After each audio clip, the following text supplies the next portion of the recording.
নবীর সিরাত কেমন জানো? মায়ার নবী দুনিয়াতে আসলেন, আসার পরে আমেনা একদিন সন্তানকে কুলের ভিতরে নিয়ে কান্না করে। মহিলারা ডাক দিয়া কয়, ও আমেনা কেন কান্না করো?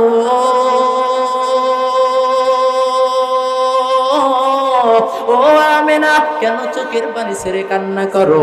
আমেনা ডাক দিয়া কয়, আজকে যদি আব্দুল্লাহ বেঁচে থাকতো, নবীর বাবা আব্দুল্লাহ যদি বেঁচে থাকতো, মুহাম্মদের বাবা বেঁচে থাকতো, তাহলে আজকে তার বাবা তার জন্য খেলনা নিয়ে আসতো, খেলনা কাঠের খেলনা নিয়ে আসতো।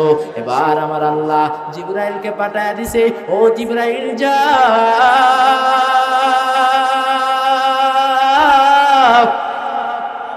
ও জিবরাইল যাও, আমার বন্ধুর মাকে সুসংবাদ জানায়া দাও। ও জিবরাইল যাও রে, জিবরাইলকে পাঠায় দিছে। জিবরাইল ডাক দিয়া কয়, ও আমেনা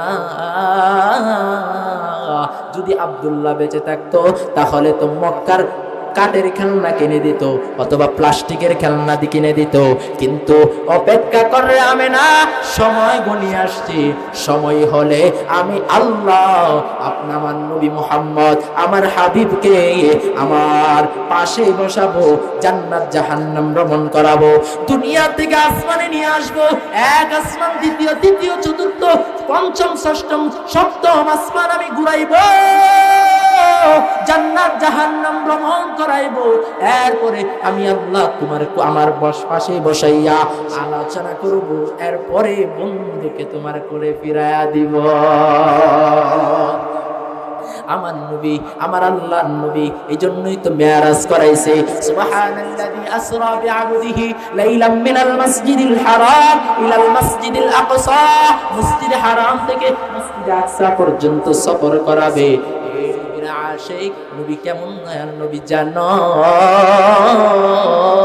নবী মেরাজ করায়া জান্নাত দেখাইলো, জাহান্নাম দেখাইছে, নবীকে দেখায়া নবীর পাশে বসাইয়া এরপরে আমার আল্লাহ ডাক দিয়া কই, বন্ধুরে সর্বপ্রথম মসজিদে আকসার ভিতরে নিছে। মসজিদে আকসা নেওয়ার কারণ কি বান্দা জানো? গোপন তত্ত্ব শুনে নাও। দুনিয়ার জমিনের ভিতরে 100 লক্ষ নবী পয়গম্বর দুনিয়াতে আসছে, মতান্তরে কম বেশি কথা কোন কথা ঠিক কিনা? কিন্তু সকল নবী আদম থেকে ঈসা পর্যন্ত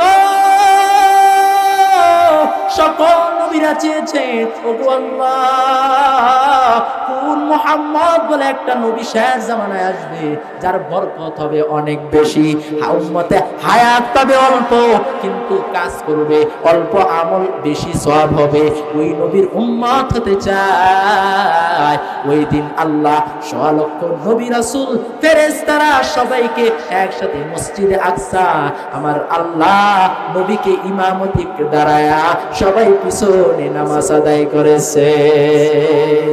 ওই নবী কেমন? সকল নবীদের ইমাম, কথা কোন কথা ঠিক কিনা? আমার নবী শ্রেষ্ঠ নবী, আমার দুনিয়াতে আসছে নবীর সৌন্দর্য কেমন ছোট্ট করে বলবো। মায়ার নবী একদিন হালিমাতুস সাদিয়া কুলের ভিতরে নিয়ে আসে, এমনি আমিনা ডাক দিয়া কয়, আজকে মনে হয় আমার মুহাম্মদের মতো এত সৌন্দর্যের মানুষ আমি কোনোদিন দেখি না। এই কথা শোনার পরে হালিমাতুস সাদিয়া ডাক দিয়া কয়, ও আমেনা আপনি তো মক্কার অলিতে গলিতে থাকেন, বাহিরে তো কোনো জায়গায় যান না। আমি হালিমাতুস সাদিয়া সাক্ষী দিচ্ছি, আমি হালিমাতুস সাদিয়া মক্কার অলিতে গলিতে ঘুরে ঘুরে বেড়াই। এমনকি আমি কত রাজা বাদশার সন্তান লালন পালন করেছি, সন্তান লালন পালন করা আমার দায়িত্ব। আজ থেকে কত রাজা বাদশার সন্তান আমি দেখেছি, আজও পর্যন্ত আপনার সন্তান মুহাম্মদের মতো এত সৌন্দর্যের মানুষ আমি কোনোদিন দেখি নাই। এমনি আব্দুল মুত্তালিব হাজির হয়ে গেছে, ডাক দিয়া কয়, হালিমাতুস সাদিয়া তুমি আর কত দূর দেখেছো? আমি আব্দুল মুত্তালিব হলো বাইতুল্লাহর মুতাওয়াল্লি, আমি আব্দুল মুত্তালিব হলো বাইতুল্লাহর মুতাওয়াল্লি। কোটি কোটি মানুষ আসে মক্কায় হজ করার জন্য, কত মানুষের চেহারা দেখলাম, আজও পর্যন্ত আমার নাতি মুহাম্মদের মতো এত সুন্দরের চেহারার মানুষ আমি কোনোদিন দেখি না। এমনি জিবরাইল আমিনকে আমার আল্লাহ জানাইয়া দেয়, ও জিবরাইল জলদি করে যাও, যা বলো আমার বন্ধুর ব্যাপারে তুমি কি দেখছো জানায়া দাও। জিবরাইল আমিন ডাক দিয়া কয়, এ আব্দুল মুত্তালিব, তুমি দেখলে আর কত দূর দেখছো? তুমি তো কেবলমাত্র মক্কার জমিনে কিছু রাজা বাদশার সন্তান লালন পালন করেছো, আর আমি আব্দুল মুত্তালিব, ও আব্দুল মুত্তালিব, কয়েকটা সন্তান তুমি দেখেছো, মক্কার ভিতরে কিছু মানুষ দেখেছো।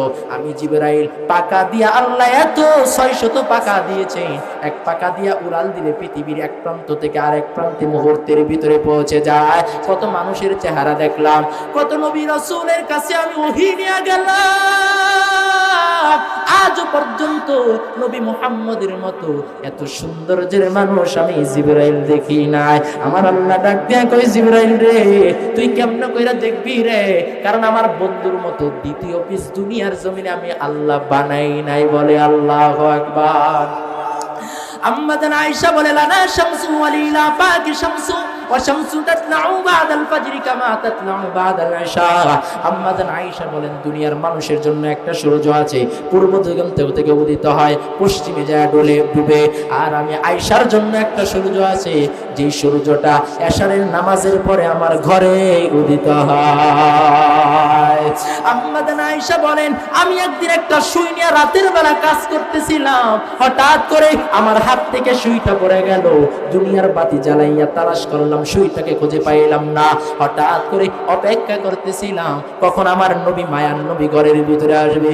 এশারের নামাজ আদায় করার পর আমার মায়ার নবী যখন আমার হুজরা খানার ভিতরে ঢুকলেন, মায়ার নবীর চেহারার আলোতে আমার হারানো সুই আমি খুঁজে পেয়েছি।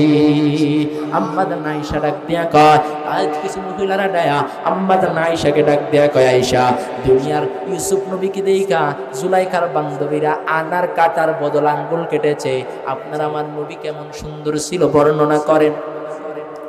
এবার আম্মা জান আয়েশা ডাক দিয়া কয়, এ নারীরা শুনো, জুলাইখার বান্ধবীরা ইউসুফ নবীকে দেইখা আনার কাটার বদল, ফল কাটার বদল আঙ্গুল কেটেছে। জুলাইখার বান্ধবীরা যদি আমার মায়ার নবীর চেহারা দেখতো, যদি বলা হতো ফল কাটতে হাত নয় কলিজায় ছুরি ঢুকাইলেও টের পাইতো না।